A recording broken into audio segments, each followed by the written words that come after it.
Bismillahirrahmanirrahim. Assalamualaikum warahmatullahi wabarakatuh. Perkenalkan, kami dari kelompok 2 akan menjelaskan materi mengenai akuntansi keuangan daerah. Oh ya, sebelumnya perkenalkan anggota kelompok kami, ada Siti Manira, Ayu Apriliani, dan Putu Wistika Tresnanda Gandhi. Oke, langsung saja kita pembahasan materi. Akuntansi keuangan daerah merupakan sistem akuntansi untuk mencatat, menggolongkan, menganalisis, mengikhtisarkan, dan melaporkan transaksi-transaksi keuangan yang dilakukan oleh pemerintah daerah dalam rangka pelaksanaan APBD alias anggaran pendapatan belanja daerah. Selanjutnya ada beberapa kriteria akuntansi keuangan daerah yang perlu kita ketahui.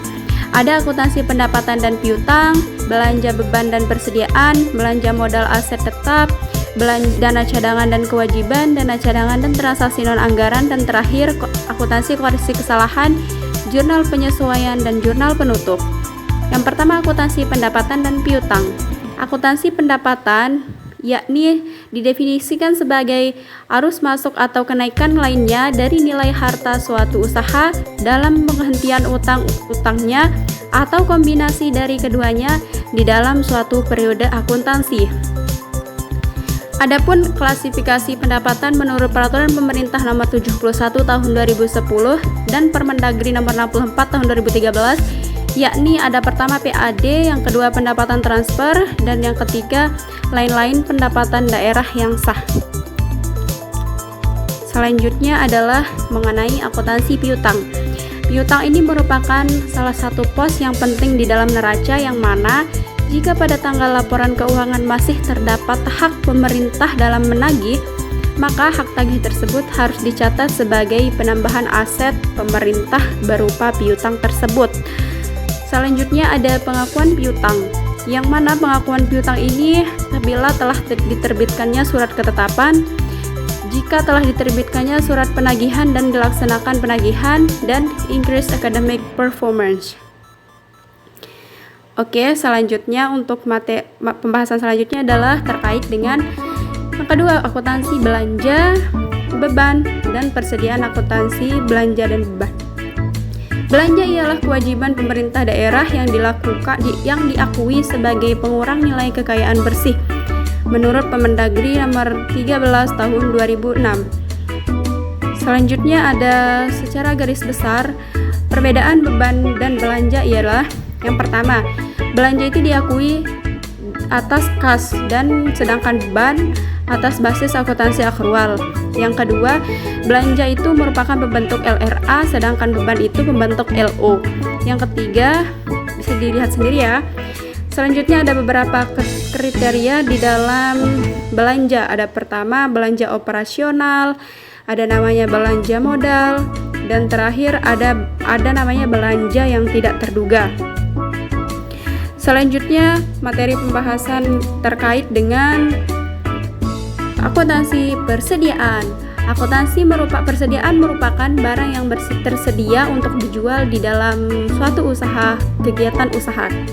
Persediaan itu diakui pada saat yang pertama potensi manfaat ekonomi masa depan diperoleh pemerintah dan mempunyai nilai. Yang kedua, bisa dilihat sendiri ya.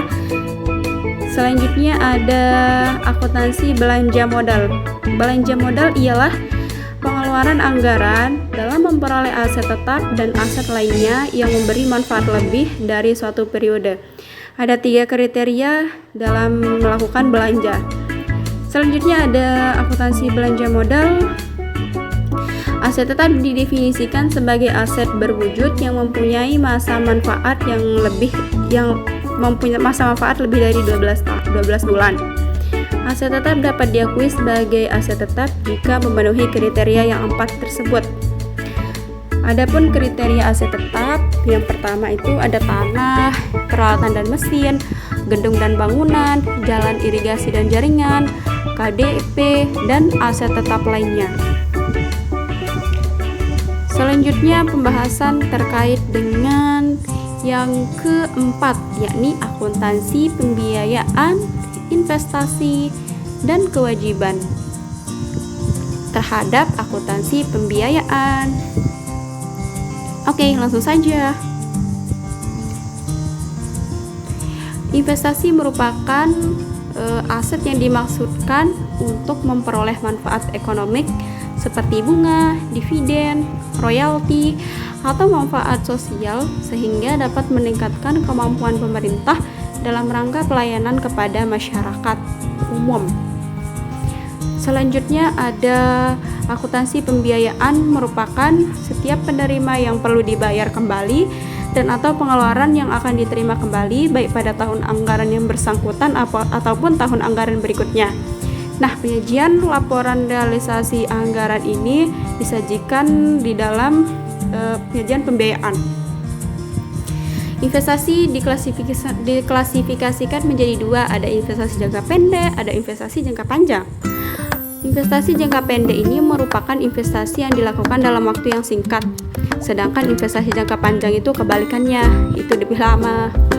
Nah, selanjutnya ada terkait dengan klasifikasi kewajiban.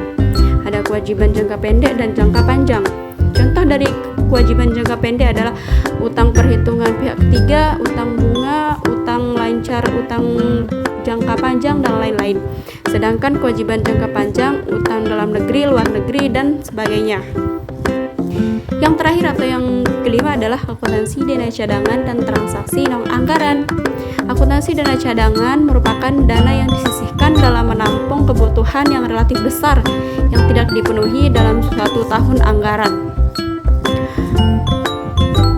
Selanjutnya adalah terkait dengan akuntansi transaksi non-anggaran.